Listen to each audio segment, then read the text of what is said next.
Chick-fil-A, the southern-based quick-serve restaurant known for charity, controversy, and really good chicken, is rapidly expanding throughout the U.S. There's a lot of information out there about one of America's favorite fast chicken stops, but you don't know the whole story until now.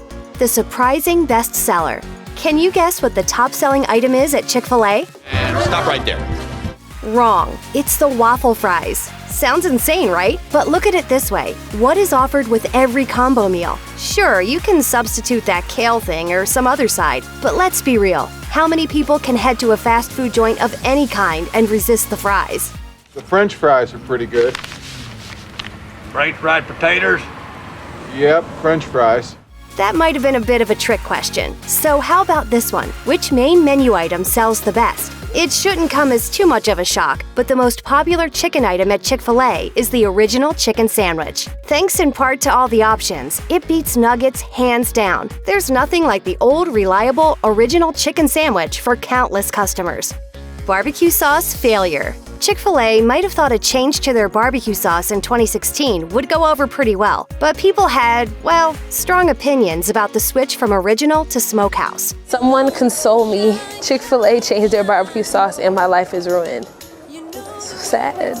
Fans took to extreme measures to get their point across, and after months of social media protests, and what might just be the only online petition that ever actually worked, Chick-fil-A caved and announced they were bringing back the original barbecue sauce. Fans are serious. Hey Chick-fil-A, tell whoever came up with the idea to change your barbecue sauce that they maybe shouldn't have any more ideas.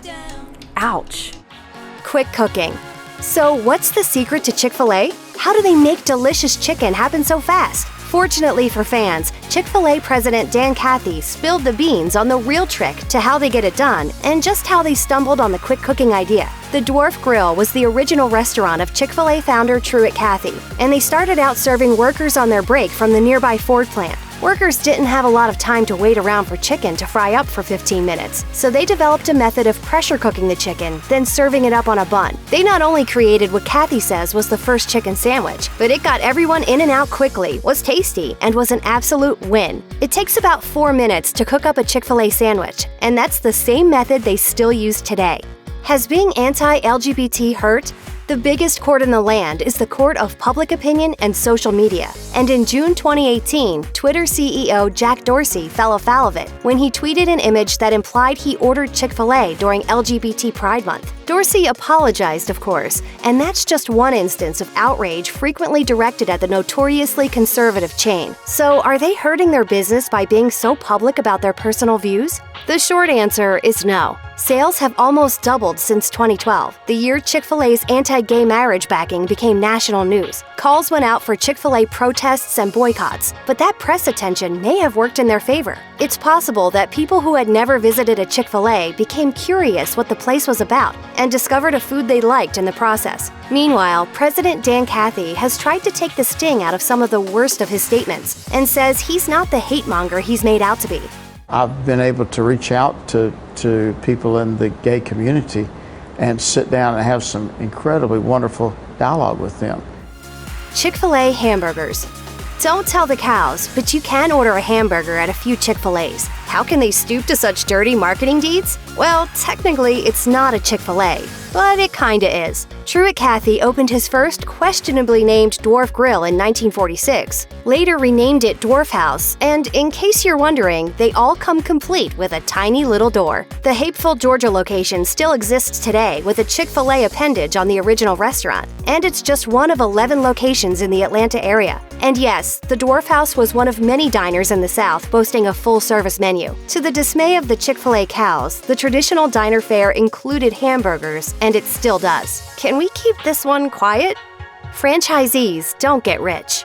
No chain restaurant rakes it in like Chick-fil-A, taking in just under $3.2 million gross revenue per store in 2012. The average Chick-fil-A can outgross even the mighty McDonald's. The franchise fee for Chick-fil-A is, as of 2018, a minuscule $10,000. That means owning a store as a franchise is a highly sought-after commodity. But potential owners shouldn't expect the luxuries that usually accompany the high life. There are some downsides, starting with the moment corporate picks the spot and buys the land where the restaurant goes. They'll own that forever, and franchisees will never have a chance to buy it from them. Everything at the location is rented to the franchisee for a 15% pre-tax sales fee. And on top of that, a whopping 50% of gross profits heads to the home office in Atlanta. To put that in perspective, the industry standard is for corporate to take between 5 and 10% of gross sales. They also demand that owners not just be a name on a sign somewhere. If you own a Chick-fil-A, they want you to be hands-on and promise to fall in line with all of their beliefs, including closing on Sundays. Still, the overwhelming majority of Chick-fil-A franchise owners keep their stores for life,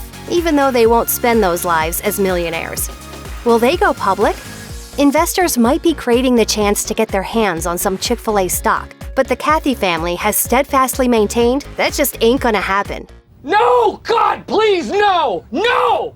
No! No! Founder Truett Cathy died in 2014 after a long career, first behind the counter, then at the helm of a massive chain. But before he passed, he made a deal with his children that would make sure the devoutly religious beliefs and family values that he founded the company on would remain intact. His heirs can sell the chain, but it must remain private. Why keep his kin from the potential billions in windfall? It's impossible to tell for sure just what the conversation was, but industry analysts at Business Insider suggest it's because Cathy knew that publicly, Chick-fil-A would be beholden to shareholders and the opinions of others who might not share his family's conservative views. They point out Chick-fil-A's corporate statement: to glorify God by being a faithful steward of all that is entrusted to us, and to have a positive influence on all who come in contact with Chick-fil-A. That would have to change if they ever went public, and they suggest that change is a huge part of the reason their founder wanted them to stay private. Calorie-heavy sauce.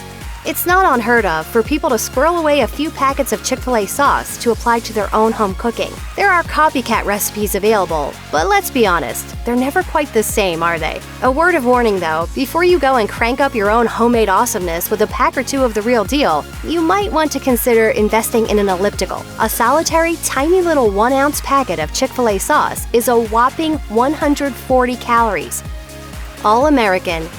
Chick-fil-A has only really had major success in America, even though they have ventured into international territories in the past. They pulled out of their short-lived South African venture in 2001, and it wasn't until 2014 they went international again, while still staying close to home. That's when they opened a Canadian location in the Calgary airport, which is admittedly not the first thing you think of when you start talking about north of the border. Chick-fil-A has had better luck in airports than in actually setting up shop overseas, and if the response to the 2018 news they were moving to Toronto is any judge, it might have something to do with the fact they're known as the controversial American chicken joint. So for now, they're sticking mostly to their home turf, with Alaska, Hawaii, and Vermont being the last states without a Chick-fil-A. Why Vermont? Hey, it's a strange place. Do it. Oh, go girlfriend. I'm your mother. Come on, Thorny, you're losing to the rookie. It's embarrassing. Come on, Rabbit. Giving away. If you really want free Chick-fil-A, there's an app for that, and it rewards you for using the platform with free food items after you reach certain thresholds. That's the easy way, but there's another way to get free grub. If you're one of the first 100 people at a new Chick-fil-A grand opening, you'll receive a coupon for 1 free meal a week for a year. People take that seriously. If you want to get free food the really hard way, how about being born there? After one woman gave birth in a San Antonio Chick-fil-A in 2018, they promised the baby free food for life. Happy birthday! Chick-fil-A also isn't above giving away food for a worthy cause. And sometimes human tragedy even outweighs their own rules about closing on Sundays. In 2016, after the tragic Pulse nightclub shootings in Orlando, Chick-fil-A not only broke their Sunday rules, but they reached across what had previously been a major boundary. A location near the club opened their kitchens and delivered food to first responders and to those donating blood on the Sunday after the attacks. Stores have also helped on the scenes of other natural disasters, from hurricanes to tornadoes, reaching out to help the community no matter what day of the week. That Chick-fil-A sauce. Given the tight reins placed upon franchises, you wouldn't expect a lot of independent thought allowed in the stores, but the Chick-fil-A powers recognized it when good stuff came out of a store in Virginia. As unlikely as it sounds, there were originally no dipping sauces with the chicken nuggets, until that is, Hugh Fleming saw a need. He was whipping up his own honey mustard for the nuggets, and later, by a happy accident, it was mixed in with the location's standard barbecue sauce. It was a massive hit, and people were pretty upset that was the only Chick-fil-A that carried it. Chick-fil-A tried to make a copycat version on their own, and while honey roasted barbecue wasn't bad, it wasn't Mr. Fleming's sauce either. In 2007, Fleming gave Chick-fil-A the recipe, literally, as in he doesn't take any royalties for the sauce. Chick-fil-A took it national, renamed it, and now they go through more than 84 million packets a year. Shopping mall staple. In the 1980s and 90s, the shopping mall was the place to hang, no matter what time of the year. Malls across the country were hugely popular going back into the 60s, so it's easy to see how opening the first Chick-fil-A in Atlanta's Greenbrier Mall was a great business decision. The idea behind Chick-fil-A was quite an innovation, and it opened at a time when malls were for shopping and eating happened elsewhere. Kathy noticed the shift to indoor mall shopping, especially in muggy Atlanta, and figured people would eat there as well. They did, and Kathy used the mall location to introduce the public to his unique chicken sandwich. It was popular, obviously, and from there, Chick-fil-A moved to other malls throughout the Southeast. It wasn't until 1986 that Chick-fil-A constructed their first standalone store. And while corporate experimented with drive-thru only locations, they ultimately decided the brick-and-mortar walk-in model was the way to go. Chick-fil-A continues to expand, so if there's not one near you, there probably will be soon.